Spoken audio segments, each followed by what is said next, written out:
As an economics professor, it would be interesting to get your insights on current events. What are some of your thoughts on the economic impact caused by COVID-19, such as stimulus checks, Feds maintaining their interest rates, and the job losses? Looking at this response with macroeconomic policy, there's really two types: monetary policy ran by the Fed and fiscal policy from Congress. Looking at monetary policy first, the response has been incredibly low interest rates, near zero, emergency lending facilities, and you might have heard third quantitative easing when the Fed buys long-term government bonds and mortgage-backed securities to increase liquidity and bring down long-term interest rates. These first three are very similar to the monetary response of the financial crisis of 2008. Plus, in August of 2020, the Fed, it's too complicated, too long to go into how this would work, but they're easing the 2% inflation target, which will increase the amount of effective stimulus on top of the other three. The fiscal response, the major policy was in March, the CARES Act, $2.2 trillion, huge indeed.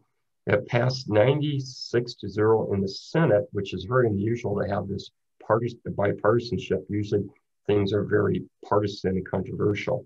So why was it different this time with the virus? The economic initial problems were very fast and large, and there's really nobody's business decisions to blame, such as the big bankers in 2008 with the financial crisis. Is treat it more as like a natural disaster relief. Okay, I'll just rattle off three that people probably heard of.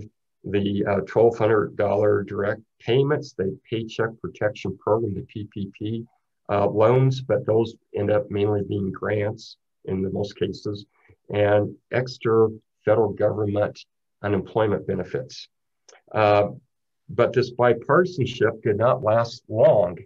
As the CARES components start to expire during the fall, things are getting to the point where we needed something else. And finally, Congress in December, actually December 27th, 2020, passed the Consolidated Appropriations Act. This is $0.9 trillion. And it was 5,593 pages long. So it kind of makes me wonder about why do these things have to get so complicated? And I think things can be hidden in them and all kinds of problems like that. But anyhow, that passed, and now there's a $1.9 trillion bill that's in the works that will probably be passed in March 2021.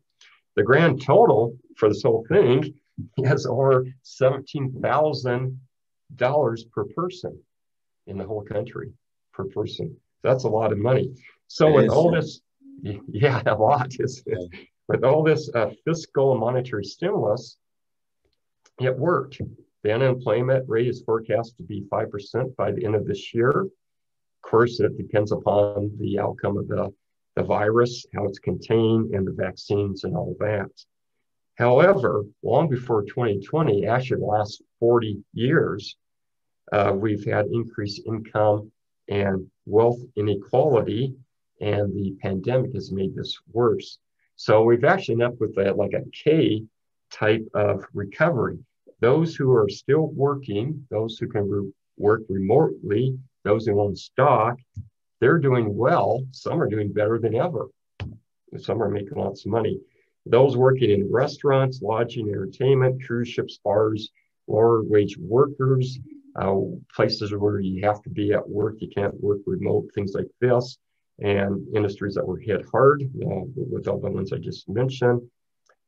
These jobs are hit hard, and a lot of these workers, they're facing evictions. Food insecurity is a problem. Something like 25% of the kids are food insecure right now, things like that. So we've had this K recovery, and in many ways we've done well, in many ways we're doing poorly. And I'll just end with one criticism of all this $17,000 per person that we're spending. It's a lot of money, and it's not going to be spent perfectly, but there is some criticism that many who are in need are not really getting help or not enough help. And those really are doing fine, they're still getting a lot of these funds. So there's been kind of a problem with that, I think. But overall, hopefully 2021 will be a much better year with the economy it looks to be. Yeah. Yeah. So that's it.